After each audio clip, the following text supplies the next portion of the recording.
Hello मेरे प्यारे विद्यार्थियों, कैसे हैं आप लोग। होप आप सब बढ़िया होंगे बच्चों।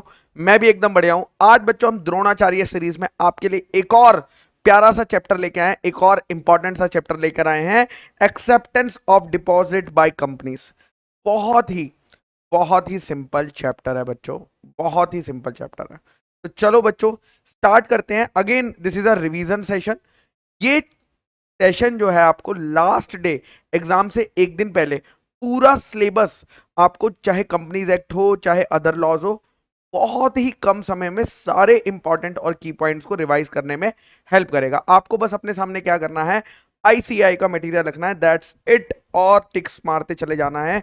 तो सबसे पहले बेटा इस चैप्टर को मैंने आपके लिए इंपॉर्टेंट चीजों को चार चीजों में बांटा हुआ है। सुनते चलना, सुनते चलना। पहला है बेटा डेफिनेशन ऑफ डिपॉजिट्स। डिपॉजिट्स क्या होते हैं, क्योंकि अगर कोई चीज डिपॉजिट है तो ही इस चैप्टर को पढ़ना पड़ेगा, इस चैप्टर को फॉलो करना पड़ेगा। अदरवाइज ये जो चैप्टर हम पढ़ रहे हैं कंपनी को फॉलो नहीं करने की जरूरत है। उसके बाद कंपनी मेंबर से डिपॉजिट्स कब ले सकती है, कंपनी पब्लिक से डिपॉजिट कब ले सकती है, कैसे ले सकती है वो डिस्कस होगा। और अगर कोई कॉन्ट्रावेंशन कर दिया मेंबर से डिपॉजिट लेने में या पब्लिक से डिपॉजिट लेने में, तो उस केस में क्या पेनल्टी लगती है कंपनी पे, क्या कंपनी लगती है, क्या पेनल्टी लगती है ऑफिसर इन डिफॉल्ट पे। चलिए तो चैप्टर को स्टार्ट करते हैं। सबसे पहले क्या सीखेंगे, डेफिनेशन सीखेंगे बेटा। क्या सीखेंगे, डेफिनेशन सीखेंगे। तो ध्यान से देखिएगा। सेक्शन 2 क्लॉज 31 डिपॉजिट की बात करता है और बोलता है कि डिपॉजिट इंक्लूड्स, यानी ये डेफिनेशन क्या है, इंक्लूसिव डेफिनेशन है। और बोलता है कोई भी रिसीप्ट ऑफ मनी, अगर कंपनी को कोई भी मनी डिपॉजिट के तौर पे मिल रही है, चाहे लोन के तौर पे मिल रही है, चाहे किसी और फॉर्म में मिल रही है, यानी अगर कंपनी को मनी मिल रही है चाहे डिपॉजिट के तौर पे, चाहे लोन के तौर पे, चाहे अदर फॉर्म के तौर पे, तो लॉ कहता है हम उसको क्या मानेंगे, डिपॉजिट मानेंगे, हम उसको डिपॉजिट मानने वाले हैं। ओके, लेकिन कुछ चीजों को डिपॉजिट की डेफिनेशन से बाहर कर दिया गया है, उन चीजों को हम डिपॉजिट नहीं मानते हैं। ये चीज ज्यादा इंपॉर्टेंट है एज कंपेयर टू जो हमने डेफिनेशन पढ़ी। यानी जो अब मैं आपको पॉइंटर्स पढ़ाऊंगा कि ये चीज डिपॉजिट नहीं मानी जाएगी, वो पॉइंट्स आपको ज्यादा अच्छे से याद रखने हैं। क्या क्या डिपॉजिट नहीं माना जाएगा बच्चों। पहला है गवर्नमेंट से, यानी अगर कंपनी को कोई amount central government state government से मिलता है, या किसी अमाउंट की रीपेमेंट की guarantee central government state government दे देती है, या कोई अमाउंट लोकल अथॉरिटी से मिलता है या स्टैट्यूटरी अथॉरिटी से मिलता है जो किसी एक्ट के अंदर बनी है पार्लियामेंट और स्टेट लेजिस्लेचर के, उस केस में, यानी सिंपल सी बात है, central government state government local authority से मिले हुआ पैसा डिपॉजिट नहीं माना जाएगा। दूसरा आता है फॉरेन सोर्सेज से। अगर कंपनी को फॉरेन गवर्नमेंट से, फॉरेन या फॉरेन बैंक से, इंटरनेशनल बैंक से, मल्टीलेटरल फाइनेंशियल इंस्टीट्यूशन से फेमा के प्रोविजंस को कंप्लायंस करके अगर मिलता है, तो हम, कंपनी कहती है कि हम उसको क्या नहीं मानेंगे, लॉ कहता है हम उसको क्या नहीं मानेंगे, डिपॉजिट नहीं माना जाएगा।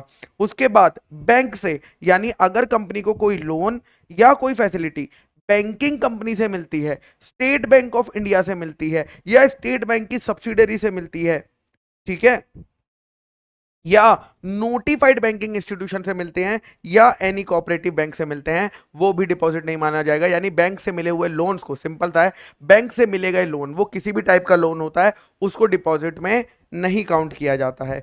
उसके बाद पब्लिक फाइनेंशियल इंस्टीट्यूशन से मिली हुई लोन या कोई फाइनेंशियल इंस्टीट्यूशन, कोई लोन या फाइनेंशियल इंस्टीट्यूशन किससे, पब्लिक फाइनेंशियल इंस्टीट्यूशन से डिपॉजिट नहीं मानी जाती है। तो एक बार सब बताओ क्या क्या अभी तक पॉइंट्स कवर करें। गवर्नमेंट, फॉरेन सोर्स, बैंक और public financial institution. Okay sir. Next आता है कॉमर्शियल पेपर या कोई और इंस्ट्रूमेंट जो आरबीआई की गाइडलाइंस को फॉलो करते हुए इशू करा है कंपनी ने और उससे पैसा रेज करा है, हम उसको डिपॉजिट्स में काउंट नहीं करेंगे, यानी उस पर डिपॉजिट का चैप्टर नहीं लगने वाला।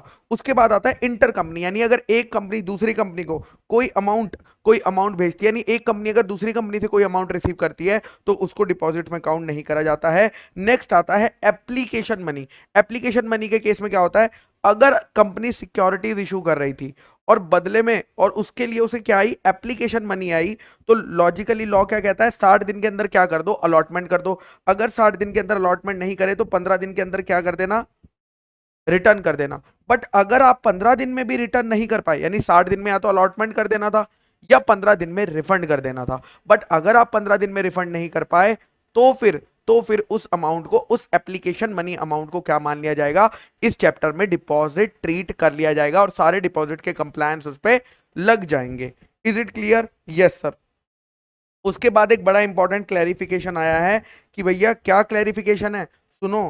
क्या क्लैरिफाई करा गया है कि कोई भी एडजस्टमेंट अगर आप एप्लीकेशन मनी में एडजस्टमेंट कर रहे हो रिफंड के अलावा, हमने पढ़ा क्या था, प्रोस्पेक्टस में पढ़ा था कि भैया आप एप्लीकेशन मनी को सिर्फ दो पर्पस के लिए यूज कर सकते हो, या तो उससे सिक्योरिटी अलॉट कर सकते हो, या कंपनी का पैसा, या कंपनी सिक्योरिटी होल्डर्स का पैसा जो प्रपोज, जिन्होंने एप्लीकेंट था, एप्लीकेंट का पैसा रिफंड कर सकती है। इन दो के अलावा किसी पर्पस के लिए यूज नहीं हो सकता। तो यहां पे लिखा है अगर आप किसी और पर्पस के लिए यूज करते हो तो भी उसे रिफंड नहीं माना जाएगा, और क्योंकि उसे रिफंड नहीं माना जाएगा तो वो क्या मान लिया जाएगा, डिपॉजिट मान लिया जाएगा। फॉर एग्जाम्पल एक मेंबर ने, एक पर्सन ने एप्लीकेशन मनी भेजी, मान लो 1 लाख रुपए की, 1 लाख रुपए की टोटल सिक्योरिटीज के हिसाब से भेजी।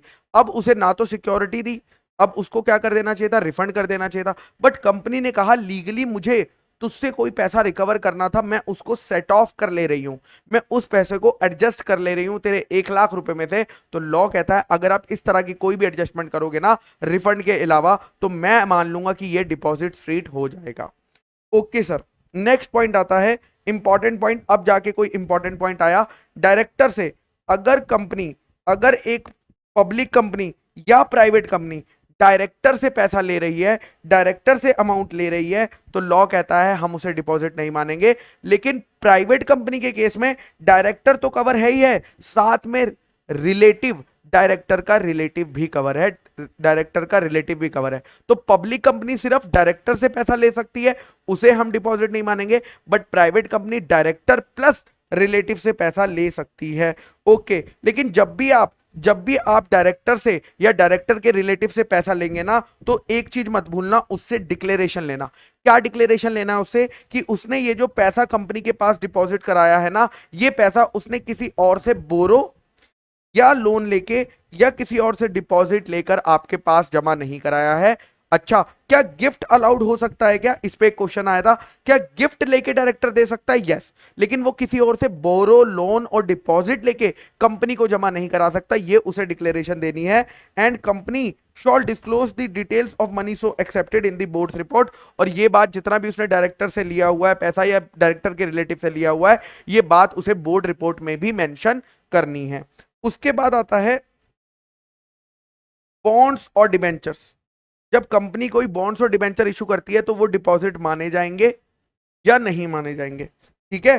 So any amount raised bye boards और डिबेंचर, अगर वो सिक्योर्ड है, अगर कोई बॉन्ड या डिबेंचर्स या तो उन पे फर्स्ट चार्ज से सिक्योर्ड है या परी Pasu with the first charge, मतलब परी पासू मतलब बिल्कुल एज जैसे कि वो फर्स्ट चार्ज ही है, जैसे कि वो फर्स्ट चार्ज ही है, अगर वैसे सिक्योर्ड है तो लॉ कहता है इस केस में हम उसे डिबेंचर नहीं मानेंगे। बट अगर फर्स्ट चार्ज के अलावा कोई भी चार्ज हुआ तो लॉ कहेगा हम उन्हें डिपॉजिट्स की डेफिनेशन में इंक्लूड कर लेंगे। लॉ कह रहा है हम उन्हें डिपॉजिट्स की डेफिनेशन में इंक्लूड कर लेंगे। अच्छा, क्या चार्ज टेंजिबल इंटेंजिबल एसेट्स पे हो सकता है? लॉ कहता है नहीं। उसके बाद बॉन्ड्स और डिबेंचर कंपलसरी कन्वर्टेबल, अगर कोई बॉन्ड्स या डिबेंचर ऐसे हैं जो 10 साल के अंदर कंपलसरी कन्वर्टेबल है तो उसको भी हम क्या मानेंगे, हम उसको भी डिपॉजिट में काउंट नहीं करेंगे। उसके बाद आता है अगर कोई नॉन कन्वर्टेबल डिबेंचर्स, यानी जो डिबेंचर्स कन्वर्टेबल भी नहीं है ना, और सिक्योर्ड भी नहीं है, क्योंकि सिक्योर्ड होते तो ऊपर ही कवर हो जाते, है ना, फर्स्ट चार्ज से सिक्योर्ड होते तो ऊपर ही कवर हो जाते। उस केस में अगर वो लिस्टेड है किसी रिकॉग्नाइज स्टॉक एक्सचेंज पे, अगर वो लिस्टेड है किसी रिकॉग्नाइज स्टॉक एक्सचेंज पे, तो हम उसको डिपॉजिट काउंट नहीं करेंगे। इसीलिए मोस्ट ऑफ द कंपनी जब भी नॉन कन्वर्टेबल डिबेंचर्स इशू करती है, जब भी नॉन कन्वर्टेबल डिबेंचर्स इशू करती है ना, उस केस में क्या करती है, वो उनको लिस्ट करा लेती है ताकि उसको डिपॉजिट्स के चैप्टर से राहत मिल जाए। ये पॉइंट आपको याद रखना है। उसके बाद आता है एम्प्लॉय वाला पॉइंट। एम्प्लॉय से आप क्या पैसा ले सकते हो? लॉ कहता है यस, लेकिन कौन सा पैसा ले सकते हो? Non interest bearing security deposit. Non interest bearing मतलब ऐसा सिक्योरिटी डिपॉजिट जिसपे कि इंटरेस्ट कंपनी को नहीं देना है। कितना ले सकते हो? एम्प्लॉय की, पर एम्प्लॉय की, जिस भी एम्प्लॉय से ले रहे हो उसकी एनुअल सैलरी से ज्यादा मत लेना। उसकी सैलरी जितना ले सकते हो, लेकिन उसकी एनुअल सैलरी से ज्यादा आप नहीं ले सकते। अगर उसकी एनुअल सैलरी से ज्यादा ले लेते हो तो क्या माना जाएगा, उसको फिर हम डिपॉजिट में कंसीडर कर लेते हैं। और अगर इंटरेस्ट बियरिंग ले लिया तो भी डिपॉजिट में कवर हो जाता है। पहली कंडीशन है नॉन इंटरेस्ट बियरिंग, और दूसरी कंडीशन है मैक्सिमम उसकी एनुअल सैलरी जितना हो सकता है उस एम्प्लॉय से डिपॉजिट। नेक्स्ट आता है ट्रस्ट। अगर आप non interest bearing amount as a trust की फॉर्म में यानी किसी और के बिहाफ पे होल्ड कर रहे हो तो चल जाएगा, कोई दिक्कत नहीं, लेकिन पॉइंट क्या है, नॉन इंटरेस्ट बियरिंग होना चाहिए। उसके बाद आता है बिजनेस एडवांस। ये थोड़ा सा इंपॉर्टेंट पॉइंट है बिजनेस एडवांस वाला। ये बोलता है अगर आपको यानी बिजनेस के कोर्स में एडवांस मिला है, क्यों मिला है, किसी गुड्स को सप्लाई करने को या किसी सर्विसेज को प्रोवाइड करने को, तो वो अमाउंट हम डिपॉजिट नहीं मानेंगे, प्रोवाइडेड आप उस एडवांस को 365 डेज में 365 डेज में क्या कर दो, अप्रोप्रिएट कर दो यानी एडजस्ट कर दो गुड्स और सर्विसेज के केस में। Okay sir. उसके बाद लेकिन अगर आपकी कोई लीगल प्रोसीडिंग चल रही है कोर्ट में उस एडवांस को लेकर यानी वो अमाउंट डिस्प्यूटेड है, तो उस केस में ये 365 वाली लिमिट आपको चेक करने की जरूरत नहीं है, हम उसे फिर भी डिपॉजिट में फॉल नहीं कराएंगे। अगर कोई एडवांस आपको इमूवेबल प्रॉपर्टी के लिए मिल रहा है, इमूवेबल प्रॉपर्टी के लिए मिल रहा है, और आप उस अमाउंट को एडजस्ट करने वाले हो इमूवेबल प्रॉपर्टी के अगेंस्ट एज पर दी एग्रीमेंट, तो उसे भी डिपॉजिट नहीं माना जाता है। अगर आपको कोई कॉन्ट्रैक्ट जो गुड्स या सर्विसेज का मिला था उसके लिए सिक्योरिटी डिपॉजिट मिला है, उसके लिए क्या मिला है, सिक्योरिटी डिपॉजिट मिला है, किसके लिए, कि आप कोई security deposit for the contract of कि हम परफॉर्म कर पाएंगे। नॉर्मली कंपनीज क्यों ले लेती है, कहती है आप मेरा ये काम कर दो और जब तक आप ये मेरा काम नहीं करोगी मैं अपने पास 20% सिक्योरिटी डिपॉजिट रखूंगी, ताकि अगर तुम काम में कल को गड़बड़ करो तो मैं उसमें से पैसा काट सकूं, मैं उसमें से पेनल्टी लगा सकूं। इसीलिए कंपनी मंगाती है। तो लॉ कहता है इस पे डिपॉजिट के प्रोविजन नहीं लगने वाले हैं। ठीक है, ओके सर।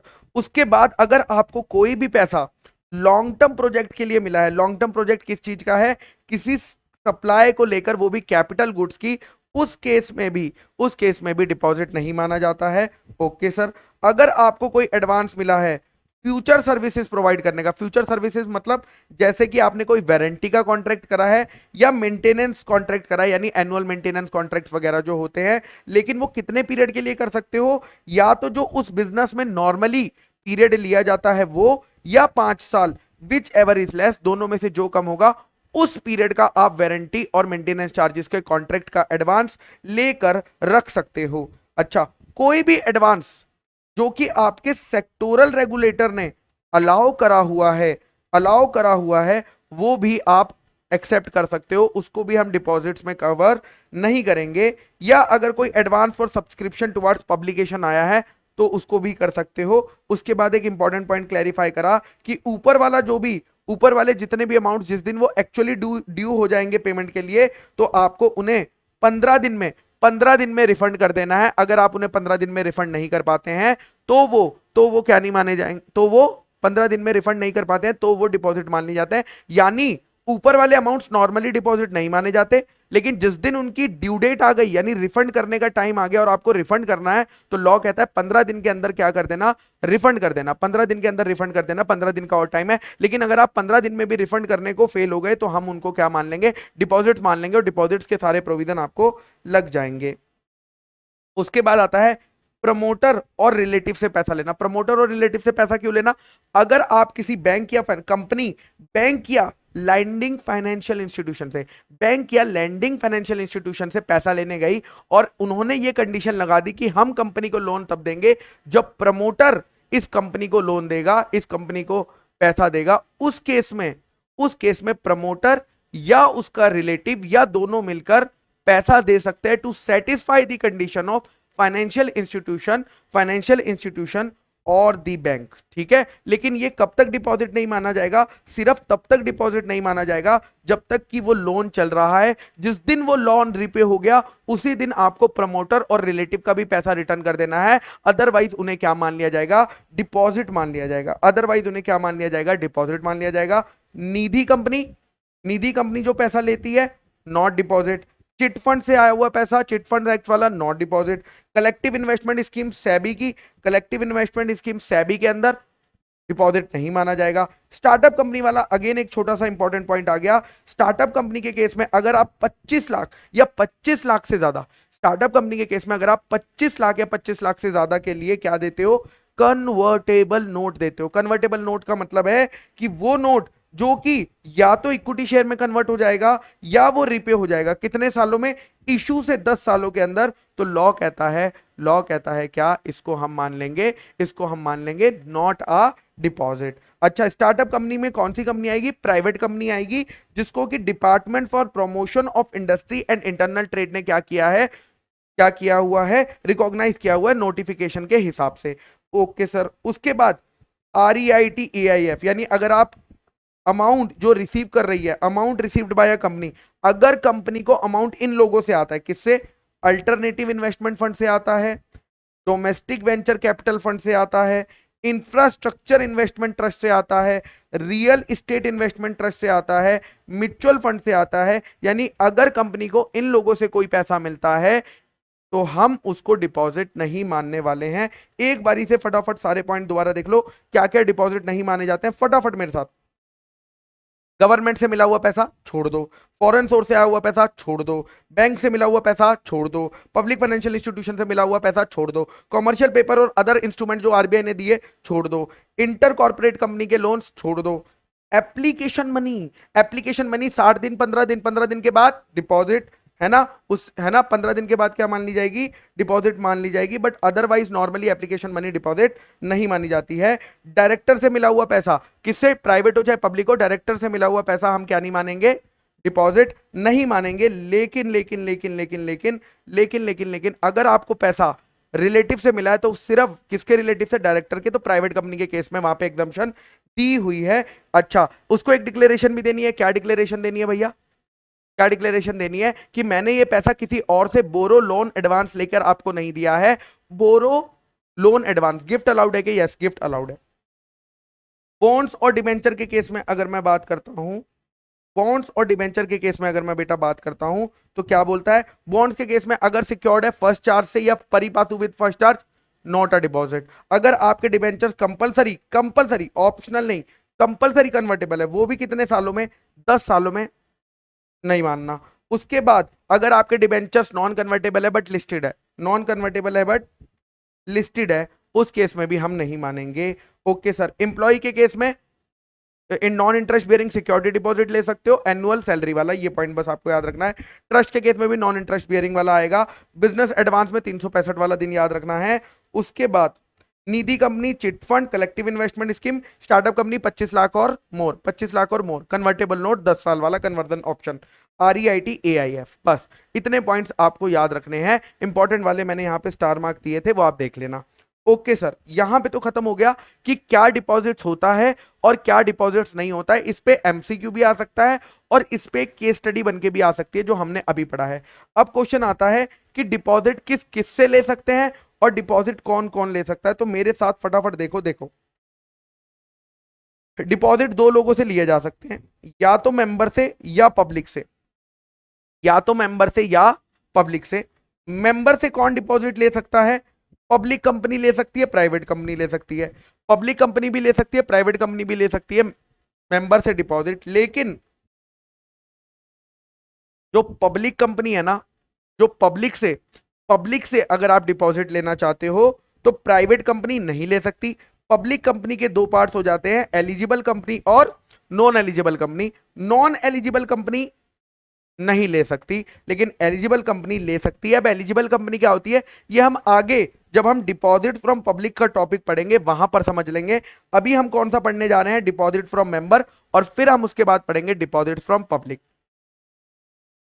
ओके सर, तो चलो स्टार्ट करते हैं।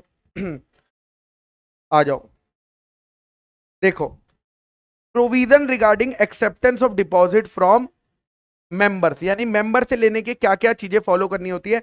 सबसे पहला, जनरल मीटिंग में ऑर्डिनरी रेजोल्यूशन लेना होता है। अगर आपको मेंबर से डिपॉजिट लेना है, अगर आपको मेंबर से डिपॉजिट लेना है तो क्या लेना पड़ेगा, ऑर्डिनरी रेजोल्यूशन लेना पड़ेगा, ऑर्डिनरी रेजोल्यूशन लेना पड़ेगा अगर आपको किससे लेना है, मेंबर से डिपॉजिट लेने हैं। उसके बाद आपको एक सर्कुलर इशू करना पड़ता है, सर्कुलर इशू करना पड़ता है किसको, मेंबर्स को इशू करना पड़ता है, जिसमें आप फाइनेंशियल पोजीशन लिखते हैं कंपनी की, जिसमें आप क्रेडिट रेटिंग जो आपने ली है वो लिखते हैं, टोटल नंबर ऑफ डिपॉजिटर्स कितने होने वाले वो लिखने वाले हैं, एंड अमाउंट ड्यू टुवर्ड्स, अगर टोटल नंबर ऑफ डिपॉजिट यानी प्रीवियस डिपॉजिट से रिलेटेड कितने नंबर ऑफ डिपॉजिटर हैं और कितना अमाउंट उनका जो है ड्यू है वो आपको बताना पड़ेगा, और कोई अदर पर्टिकुलर्स, और कोई अदर पर्टिकुलर्स जो आपको बताने पड़ेंगे। ये जो आप देंगे ना, जो आप मेंबर्स को है, ये रजिस्टर्ड पोस्ट विद एक्नॉलेजमेंट से भेज सकते हैं या स्पीड पोस्ट वगैरह से भेज सकते हैं फॉर्म नंबर डीपीटी 1 में। इस सर्कुलर को आपको पब्लिश करवा सकते हो English language, English newspaper, vernacular language, vernacular newspaper, और तो और आपको साथ में सर्टिफिकेट भी देना पड़ेगा स्टैट्यूटरी ऑडिटर का जो अटैच होता है इस सर्कुलर के साथ। उसमें उसने क्या लिखा होगा कि कंपनी ने डिपॉजिट्स के रीपेमेंट में डिफॉल्ट नहीं करा है या पेमेंट ऑफ इंटरेस्ट पे कोई डिफॉल्ट नहीं किया है, और अगर करा भी था तो उसको ठीक करे, 5 साल बीत चुके हैं, उसको ठीक करे 5 साल बीत चुके हैं। ये बात आप ऑडिटर से भी लिखवाते हो, और थोड़ी देर बाद हम देखेंगे कि कंपनी को भी यही सेम बात का डिक्लेरेशन देना होता है कि कंपनी ने डिपॉजिट्स में कोई घपला नहीं करा है, और अगर किया भी था गलती से घपला, मतलब डिफॉल्ट कर भी दिया था, तो उसको ठीक करे, जिस दिन किया था वो नहीं, उसको ठीक करे भी 5 साल हो चुके हैं, उसको ठीक करे भी 5 साल हो चुके हैं। उसके बाद ये जो आप एडवर्टाइजमेंट देते हो ये कब तक वैलिड रहता है, ये जो सर्कुलर देते हो ये कब तक वैलिड रहेगा, तो लॉ कहता है फाइनेंशियल ईयर के क्लोजर, जब आपका फाइनेंशियल ईयर क्लोज हुआ, करेक्ट, उसके 6 महीने तक, या जब आपने एजीएम करी जिसमें आपने फाइनेंशियल स्टेटमेंट ले डाउन करे उस तारीख तक, या अगर एजीएम नहीं हुई, तो जिस दिन एजीएम हो जानी चाहिए थी उस दिन तक, विच एवर इज अर्लियर, इसमें जो अर्लियर डेट होती है तब तक आपका एडवर्टाइजमेंट जो सर्कुलर है वो वैलिड रहता है। ओके, और आपको हर साल के लिए, हर फाइनेंशियल ईयर के लिए क्या करना पड़ता है, फ्रेश सर्कुलर इशू करना पड़ता है। अच्छा, ये जो सर्कुलर है ना, ये सर्कुलर आपको इशू करने से पहले ही रजिस्ट्रार को within 30 days before the date of issue of circular, यानी सर्कुलर के इशू से 30 डेज के अंदर आपको उससे पहले ही क्या देना पड़ता है, आरओसी को फाइल कर देना पड़ता है। ओके, देन अगर मैं बात करूं भैया सिक्योरिटी की, कि हम किनको सिक्योर्ड डिबेंचर, किनको हम सिक्योर्ड डिपॉजिट्स कहेंगे, किनको अनसिक्योर्ड, ध्यान से समझना। मान लो अगर आपने, ये इंपॉर्टेंट पॉइंट है, मान लो अगर एक कंपनी 50 करोड़ का डिपॉजिट लेना चाहती है, उसने 50 करोड़ को सिक्योर्ड कर दिया, तो लॉ कह रहा है इसको आप कह सकते हो सिक्योर्ड डिपॉजिट। बट मान लो 50 करोड़ का डिपॉजिट था, 40 करोड़ सिक्योर्ड करना चाहती है, 10 करोड़ अनसिक्योर्ड करना चाहती है, तो लॉ कहता है इसमें आपको सर्कुलर में, एडवर्टाइजमेंट में जहां भी आप ये बात करोगे वहां पे आप इसके लिए सिक्योर डिपॉजिट वर्ड नहीं यूज करोगे, क्या वर्ड यूज करोगे, अनसिक्योर्ड। अरे लेकिन सर ये तो सर पार्शियली सिक्योर्ड और पार्शियली अनसिक्योर्ड है। लॉ कहता है मुझे नहीं पता पार्शियली वाला कॉन्सेप्ट, मैं तो इसको अनसिक्योर्ड डिपॉजिट कहूंगा, मैं उसी को सिक्योर डिपॉजिट कहने दूंगा आपको जिसमें आप 100% डिपॉजिट को सिक्योर मानोगे, करने वाले हो। अच्छा, अगर मैंने पूरा ही 50 करोड़ का अनसिक्योर्ड रखा, वो भी अनसिक्योर्ड डिपॉजिट माना जाएगा। तो सिंपल सी बात है, या तो आप पूरा सिक्योर्ड रखो तो हम उसे सिक्योर्ड डिपॉजिट कहेंगे, पूरा अनसिक्योर्ड का हो तो उसको भी अनसिक्योर्ड डिपॉजिट कहेंगे। लेकिन अगर पार्टली सिक्योर्ड और पार्टली अनसिक्योर्ड है, उस केस में पार्टली सिक्योर्ड और पार्टली अनसिक्योर्ड है ना, पार्टली सिक्योर्ड और पार्टली अनसिक्योर्ड है, उस केस में आप सर्कुलर एडवर्टाइजमेंट जहां जहां ये बात लिख रहे हो उसको जानबूझ के आपको अनसिक्योर्ड डिपॉजिट ही लिखना पड़ेगा, उसको आपको अनसिक्योर्ड डिपॉजिट ही लिखना पड़ेगा। नेक्स्ट, ये जो आपने ऊपर सर्कुलर ये सब बातें पढ़ी ना, सर्कुलर देना है, ये सब देना है, ये सब देना है, ये प्राइवेट कंपनी को, ये 3 तरह की प्राइवेट कंपनी को एप्लीकेबल नहीं होता है। कौन सी 3 तरह की प्राइवेट कंपनी को? ऐसी प्राइवेट कंपनी जो अपने मेंबर से कितना पैसा उठा रही है, maximum 100% of the aggregate of the paid up share capital, free reserve and security premium account, यानी 100% of paid up share capital plus free reserve plus security premium account. अच्छा, दूसरी ऐसी स्टार्टअप कंपनी जो 5 साल, इन कॉर्पोरेशन के 5 साल तक वो क्या कर सकती है, मेंबर से डिपॉजिट उठा सकती है ऊपर की कंडीशन को फॉलो करे बिना। और तीसरी ऐसी प्राइवेट कंपनी जिसको हम स्पेसिफाइड प्राइवेट कंपनी कहते हैं, जो 3 कंडीशन को फुलफिल करती है, उसे भी ये सर्कुलर वगैरह के झंझट में पड़ने की जरूरत नहीं है। कौन सी कंपनी है? ऐसी कंपनी जो ना तो दूसरी कंपनी की एसोसिएट है, ना तो दूसरी कंपनी की सब्सिडियरी है। जिसकी जो बोरोइंग है कंपनी की बैंक, फाइनेंशियल इंस्टीट्यूशन या किसी बॉडी कॉर्पोरेट से, वो लेस देन है twice of its paid up share capital और 50 crore which ever is lower, यानी इससे कम है। और तीसरी, उसने कोई भी डिफॉल्ट नहीं करा है बोरोइंग सबसिस्टिंग, जब वो डिपॉजिट ले रही है तो किसी भी बोरोइंग में उसने कोई डिफॉल्ट नहीं करा है। अगर ये तीन कंडीशन सेटिस्फाई करती है कोई भी प्राइवेट कंपनी, तो उस कंपनी को हम क्या कर देंगे, उस कंपनी को हम क्या कर देंगे, लॉ कहता है उस कंपनी को हम एग्जम्प्ट कर देंगे, ऊपर की लिखी हुई सर्कुलर फाइलिंग ये सारी कंडीशन से उसको क्या कर देंगे, माफ कर दिया जाएगा। उसके बाद आगे चलते हैं। अगर अगर कंपनी टाइम पर, लॉ ने कहा भाई तुम डिपॉजिट्स और डिपॉजिट्स का इंटरेस्ट टाइम पे कर देना जो तुमने एग्रीमेंट में वादा किया था, लेकिन अगर कंपनी फेल हो जाती है डिपॉजिट या उसके ऊपर का इंटरेस्ट देने में, तो लॉ कहता है डिपॉजिटर जो है दौड़ा दौड़ा ट्रिब्यूनल के पास जा सकता है और ट्रिब्यूनल से ऑर्डर लेकर आ सकता है। किस चीज का ऑर्डर ले सकता है, कि कंपनी तुम जो पैसा है ना ड्यू वो पे कर दो, जो लॉसेज हुए हैं डिपॉजिटर को वो पे कर दो, या कोई ऐसा ऑर्डर जो ट्रिब्यूनल को लगता है इस केस में पास करना ठीक रहेगा वो पास कर सकती है। Maximum amount of deposit member से कितना लिया जा सकता है, ध्यान से सुनना। मैक्सिमम अमाउंट इस चार्ट में देख लो, एक बारी सुन लेना, पूरा कॉन्सेप्ट क्लियर हो जाएगा। क्या लिमिट है मेंबर से डिपॉजिट लेने की, तो अगर इन दो प्राइवेट कंपनी के लिए, दो तरह की प्राइवेट कंपनी के लिए कोई भी लिमिट नहीं है, यानी वो कितना भी डिपॉजिट ले सकती है, यानी इन दो प्राइवेट कंपनी के लिए कौन कौन सी, स्टार्टअप प्राइवेट कंपनी, वो 10 साल फ्रॉम इनकॉर्पोरेशन तक, 10 इयर्स फ्रॉम इनकॉर्पोरेशन तक क्या कर सकती है, टिल 10 इयर्स ऑफ इनकॉर्पोरेशन वो बिना किसी लिमिट के जितना मर्जी डिपॉजिट उठा सकती हैं। और प्राइवेट कंपनी विद 3 कंडीशन जो मैंने अभी आपको बताया था, 3 कंडीशन कौन सी, कि वो एसोसिएट नहीं होनी चाहिए, सब्सिडरी नहीं होनी चाहिए, उसका 2 टाइम्स और पेड अप शेयर कैपिटल या 50 करोड़ विच एवरेज लोअर तक का उसका क्या होना चाहिए, बोरोइंग होना चाहिए, और डिफॉल्ट नहीं होना चाहिए बोरोइंग, ठीक है, सबसिस्टिंग एट द टाइम, जब वो एक्सेप्ट कर रही है डिपॉजिट उस टाइम पे बोरोइंग के केस में कोई डिफॉल्ट नहीं होना चाहिए। अगर ये 3 कंडीशन सेटिस्फाई करती है कोई प्राइवेट कंपनी, तो उस पे मेंबर से डिपॉजिट लेने की कोई भी क्या नहीं है, बिल्कुल कोई भी लिमिट नहीं है। लेकिन इसके अलावा कोई भी जो प्राइवेट कंपनी है वो कितना ले सकती है, 100% ले सकती है of paid up share capital plus free reserve plus security premium account. यानी बाकी प्राइवेट कंपनी इन दो प्राइवेट कंपनियों को छोड़ के क्या कर सकती है, 100% of paid up share capital plus free reserve plus security premium तक का अमाउंट ले सकती है, और आईएफएससी पब्लिक कंपनी भी इतना ले सकती है। बाकी बची जितनी भी कंपनी है, यानी इन चार को छोड़ के, 1 2 3 4, इन चारों को छोड़ के बाकी कंपनी मेंबर से कितना ले सकती है, 35% of paid up share capital plus free reserve plus security premium account. Okay sir, यही बस आपको इतना ही याद रखना है। उसके बाद आगे चलते हैं पब्लिक से लेने के लिए। पब्लिक से लेने वाला ध्यान से सुनना, पब्लिक से अगर आपको डिपॉजिट लेने हैं, और अब मैं सारे कॉमन पॉइंट्स भी कवर कराता जाऊंगा जो कि दोनों में एप्लीकेबल होते हैं, तो ध्यान से सुनना। पब्लिक से अगर आप डिपॉजिट लेना चाहती है कंपनी, तो कौन सी कंपनी ले सकती है, क्या सारी पब्लिक कंपनी ले सकती है, पहली चीज प्राइवेट कंपनी तो ले ही नहीं सकती।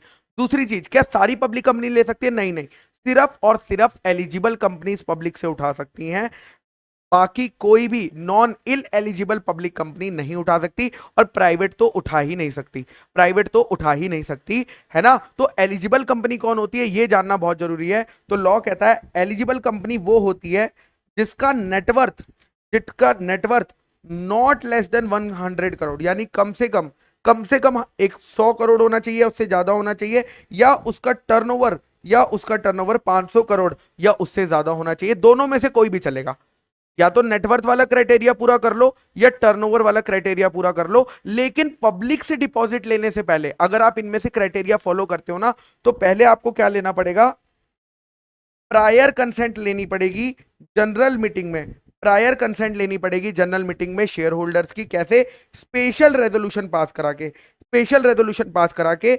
लेकिन अगर आप डिपॉजिट 180 सबसेक्शन 1 क्लॉज सी की लिमिट में ले रहे हो तो स्पेशल रेजोल्यूशन की जगह ऑर्डिनरी रेजोल्यूशन से भी काम चल जाएगा, ऑर्डिनरी रेजोल्यूशन से भी काम चल जाएगा। Okay sir, and file the said resolution with ROC, and file the said resolution with the ROC. ये आपको किसके साथ रेजोल्यूशन फाइल करना पड़ेगा? आरओसी के साथ फाइल करना पड़ेगा। कब फाइल करना पड़ेगा आरओसी के पास? Before making any invitation to public, यानी पब्लिक से पैसा मांगने से पहले आपको स्पेशल रेजोल्यूशन भी ले लेना है, आरओसी के साथ फाइल भी कर देना है, उसके बाद जाके कहीं आप पब्लिक से पैसा उठा पाओगे।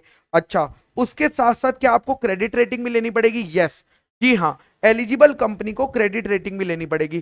किससे क्रेडिट रेटिंग लेनी पड़ेगी बेटा?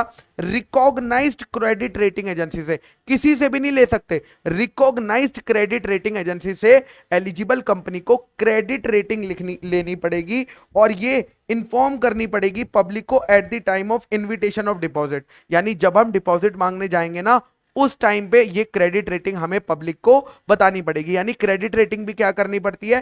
पहले लेनी पड़ती है। एक बार पहले तो लेते ही हो, साथ में at least once in a year भी लेते रहते हो और रजिस्ट्रार को सेंड करते रहते हो। वंस इन अ ईयर आप क्रेडिट रेटिंग लेते रहते हो, और आपकी जो क्रेडिट रेटिंग है ना वो मिनिमम जो उससे ज्यादा नीचे नहीं गिर सकती, जो एनबीएफसी के लिए बताई गई है उससे ज्यादा नीचे नहीं गिरनी चाहिए, उतनी तो आपको मेंटेन करके रखनी पड़ती है। ओके सर, उसके बाद आते हैं appointment of trustee for depositor. Again important point कि अगर अगर सुनो, अगर आपके जो डिपॉजिट्स हैं वो सिक्योर्ड है तो कंपनी एक या एक से ज्यादा ट्रस्टी को अपॉइंट कर सकती है डिपॉजिटर्स के बिहाफ पे, ताकि वो ध्यान रखे कि भैया सिक्योरिटी इनफ है या नहीं है। और लेकिन किसी भी पर्सन को ट्रस्टी अपॉइंट करने से पहले उसकी रिटर्न कंसेंट लेना जरूरी है, उसकी रिटर्न कंसेंट लेना जरूरी है। और जो आप सर्कुलर या एडवर्टाइजमेंट निकालोगे उसमें यह मेंशन करना जरूरी है कि भैया हमने ट्रस्टी रख दिया है और ट्रस्टी की कंसेंट भी ले ली है। अच्छा, साथ ही साथ ट्रस्ट डीड, कंपनी ट्रस्टी के साथ एक डिपॉजिट ट्रस्ट डीड साइन करती है। कितने दिन? At least 7 days before issuing the circular, और circular in the form of advertisement, यानी सर्कुलर इशू करने से 7 दिन पहले क्या साइन हो जाती है? कम से कम 7 दिन पहले क्या साइन हो जाती है? कंपनी और ट्रस्टी के बीच की ट्रस्ट डीड। ओके, ये जो जिसपे एमसीक्यू और क्वेश्चन बनता है वो पॉइंट ये है कि कौन ट्रस्टी बन सकता है।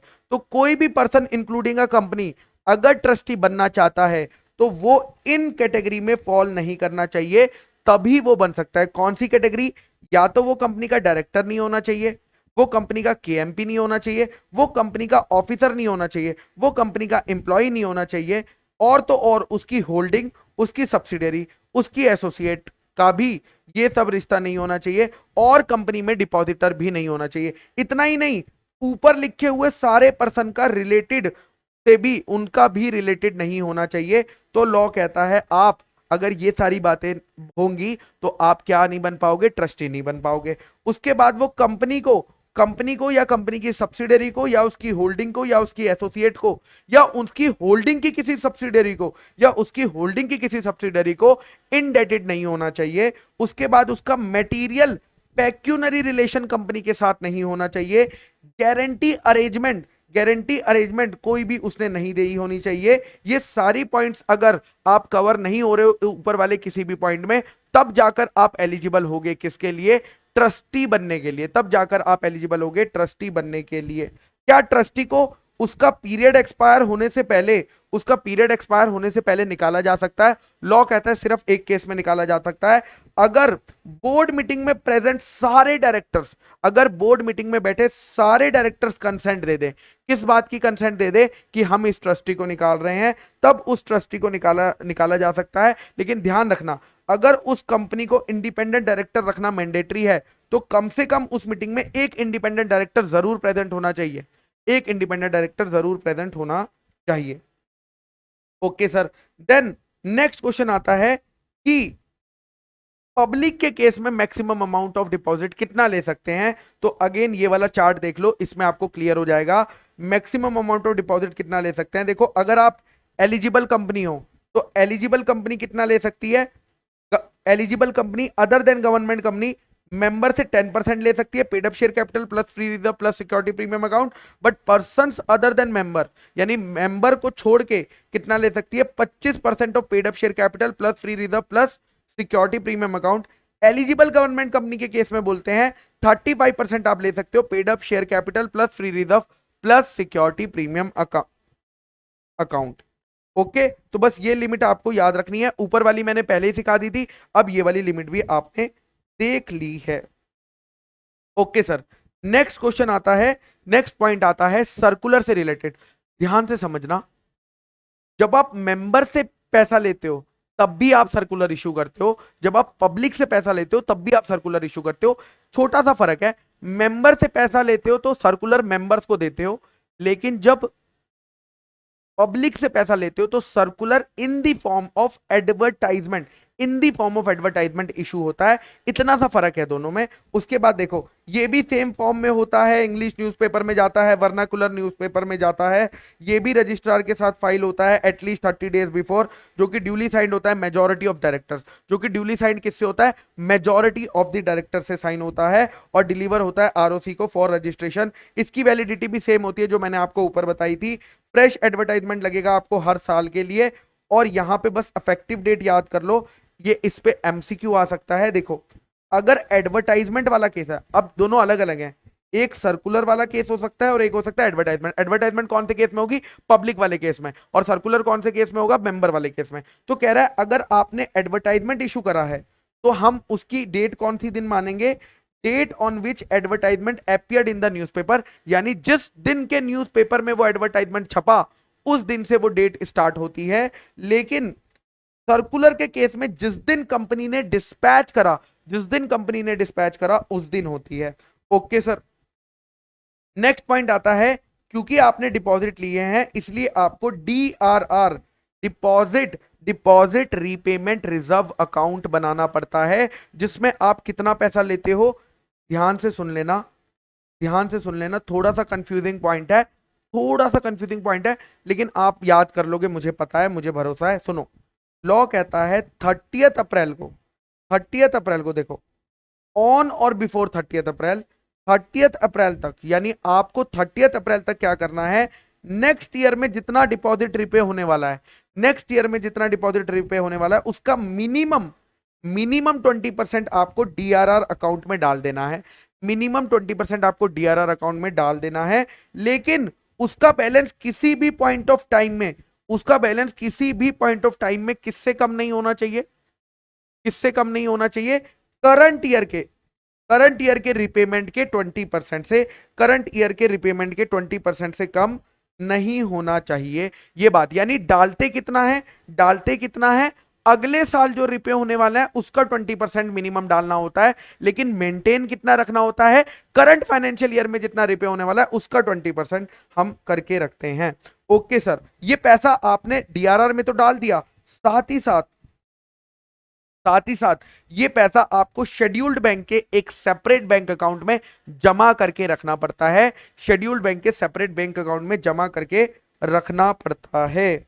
Okay sir, ceiling on rate of interest and brokerage, यानी आप कितना इंटरेस्ट वगैरह दे सकते हो, जितना एनबीएफसी को अलाउड है, जितना एनबीएफसी को अलाउड है उतना ही मैक्सिमम आप दे सकते हो इंटरेस्ट और ब्रोकरेज, उससे ज्यादा ये आप कंपनियां दे नहीं सकती है। ये प्रोविजन क्यों रखा गया है? क्योंकि अगर ये प्रोविजन नहीं रखा जाएगा तो बाकी कंपनियां अपने डिपॉजिट पे ज्यादा इंटरेस्ट देंगी एनबीएफसी से, तो एनबीएफसी का धंधा तो डूब जाएगा, एनबीएफसी का तो धंधा डूब जाएगा, इसीलिए प्रोविजन यहां पर लॉ में डाला हुआ है। ओके, नेक्स्ट पॉइंट आता है, सुनो, डिपॉजिट्स इन ज्वाइंट नेम। क्या ज्वाइंट नेम में डिपॉजिट्स लोग खरीद सकते हैं? लॉ कहता है यस, लेकिन वो 3 लोगों से ज्यादा नहीं होने चाहिए, वो 3 लोगों से ज्यादा नहीं होने चाहिए। उसके बाद नॉमिनेशन, अगर कोई डिपॉजिटर चाहे तो अपना नॉमिनी किसी भी टाइम पर बता सकता है। नॉमिनी मतलब वो पर्सन, अगर डिपॉजिटर की डेथ हो जाती है तो पैसा किसको दिया जाएगा? पैसा किसको दिया जाएगा? उसकी डेथ पर पैसा नॉमिनी को दिया जाएगा जब वो टेन्योर कंप्लीट हो जाएगा। नेक्स्ट आता है डिपॉजिट रिसिट। डिपॉजिट रिसिट मतलब भाई आपने किसी डिपॉजिटर से पैसा लिया है तो उसे प्रूफ के बदले में कुछ दोगे ना, उसी को बोलते हैं डिपॉजिट रिसिप्ट। 21 दिन के अंदर, जिस दिन आपको पैसा मिल गया, या जिस दिन वो चेक क्लियर हो गया या जिस दिन रिन्यूअल हुआ उसके 21 दिन के अंदर 21 दिन के अंदर कंपनी को क्या करना है, कंपनी को डिपॉजिट रिसीट दे देनी है, या तो डिपॉजिटर को या उसके एजेंट को। अच्छा, क्या कंपनी को रजिस्टर ऑफ डिपॉजिट भी मेंटेन करना है? जी हां, कंपनी को रजिस्टर ऑफ डिपॉजिट भी मेंटेन करना है, बट कितने पीरियड तक मेंटेन करना है? तो लॉ कहता है कम से कम 8 साल। कहां से 8 साल? उस फाइनेंशियल ईयर से जिसमें आपने लेटेस्ट एंट्री, यानी रजिस्टर में करी गई लेटेस्ट एंट्री के फाइनेंशियल ईयर से कम 8 साल तक deposit of register of deposit को आपको क्या करना पड़ता है, मेंटेन करके रखना पड़ता है। इस पे एमसीक्यू आ सकता है, इस पे एमसीक्यू आ सकता है। मैं आपको साथ साथ बताता जा रहा हूं जहां पे इंस्टीट्यूट एमसीक्यू छोटी छोटी बातों से बना सकता है।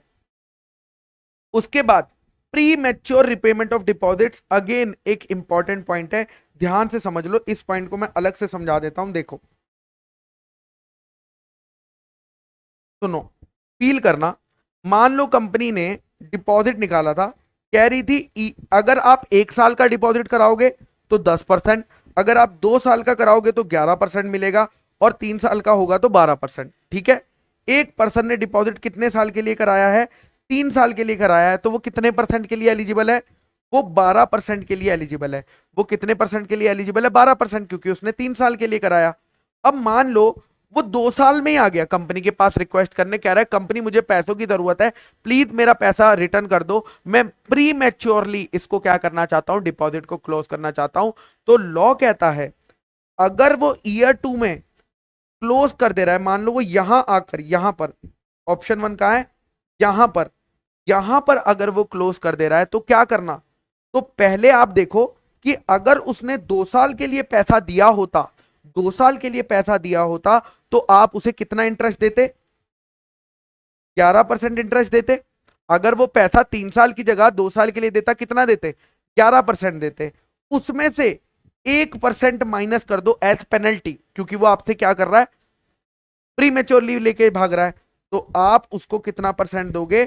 10% के इंटरेस्ट से उसका अकाउंट सेटल कर दो। 10% के अकाउंट, और कितने पीरियड का 10% मिलेगा? इस पे एमसीक्यू बनता है। 2 साल के पीरियड का उसको 10% के हिसाब से इंटरेस्ट कैलकुलेट करके डिपॉजिट और इंटरेस्ट का अमाउंट दे दिया जाएगा, उतना होगा। मान लो कोई बंदा 2 साल 4 महीने में आता है, यानी यहां पर कहीं आया, 2 साल हुए 4 महीने में, 2 साल 4 महीने हो गए, अब क्या करें? अब कौन सा रेट लगाएं? तो लॉ कहता है अगर ये जो पीरियड है, ये जो पीरियड है 6 महीने से कम है, तो आप इसको 2 इयर्स मानना। आप इसको क्या मानना? इंटरेस्ट कैलकुलेशन के लिए 2 इयर्स मान लेना। 2 इयर्स मान लेना। 2 इयर्स मतलब 11%, अगेन 11% माइनस 1% पेनल्टी के 10%। लेकिन अगर 2 साल 10 महीने में आ रहा है, यानी बस यहां पे कहीं आ रहा है, जब 3 इयर्स कंप्लीट होने वाले थे उससे थोड़ा सा पहले आ गया, कह रहा मुझे पैसों की जरूरत पड़ गई, दे दो, तो यहां पे राउंडिंग ऑफ में आप 3 इयर्स कर लेना। और 3 इयर्स के केस में क्या करोगे? 3 इयर्स के केस में क्या करोगे, यानी 12%, तो यहां पे 12% लिखना और माइनस कर देना 1% पेनल्टी का, 11% पर एनम। तो बस ये वाला आप एग्जाम्पल याद रखेंगे, ये इंपॉर्टेंट है इसलिए मैंने थोड़ा सा डिटेल में बता दिया। ओके सर, तो यहां पे हमने ये भी कर दिया, यहां पर हमने ये भी कर दिया। नेक्स्ट पॉइंट आता है, अगर कोई पर्सन प्री मैच्योर क्लोज कर रहा है डिपॉजिट, क्यों कर रहा है? क्योंकि वो रिन्यू करा के आपसे हायर रेट ऑफ इंटरेस्ट कमाना चाहता है। इसका भी एक एग्जांपल दे देता हूं।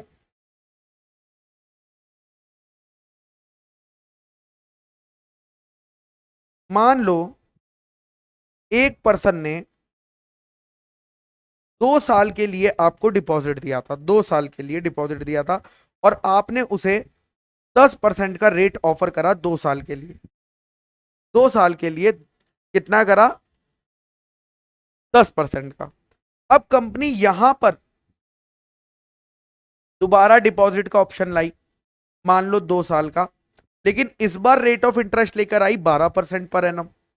अब ये बंदा कह रहा है अबे यार, मैंने कंपनी को पैसा दिया तो मुझे 10% मिल रहा है, मुझे 10% मिल रहा है, और अब जो नए लोग आ रहे हैं उन्हें 12% मिल रहा है। तो ये आपके पास आके क्या कहेगा? कहेगा प्लीज मेरा डिपॉजिट कैंसिल कर दो और मैं उसी डिपॉजिट का अमाउंट आपके पास दोबारा जमा कराना चाहता हूं। आप कंपनी ने कहा क्यों? क्योंकि मैं 12% कमाना चाहता हूं। तो लॉ कहता है आप ये डायरेक्टली कर सकते हो कि हम आपका पुराना डिपॉजिट कैंसिल कर देंगे यहीं इसी डेट पे, और आपका नया 2 साल का डिपॉजिट दे देंगे जिसपे आपको क्या रेट ऑफ इंटरेस्ट मिलेगा, 12% पर एनम मिलेगा।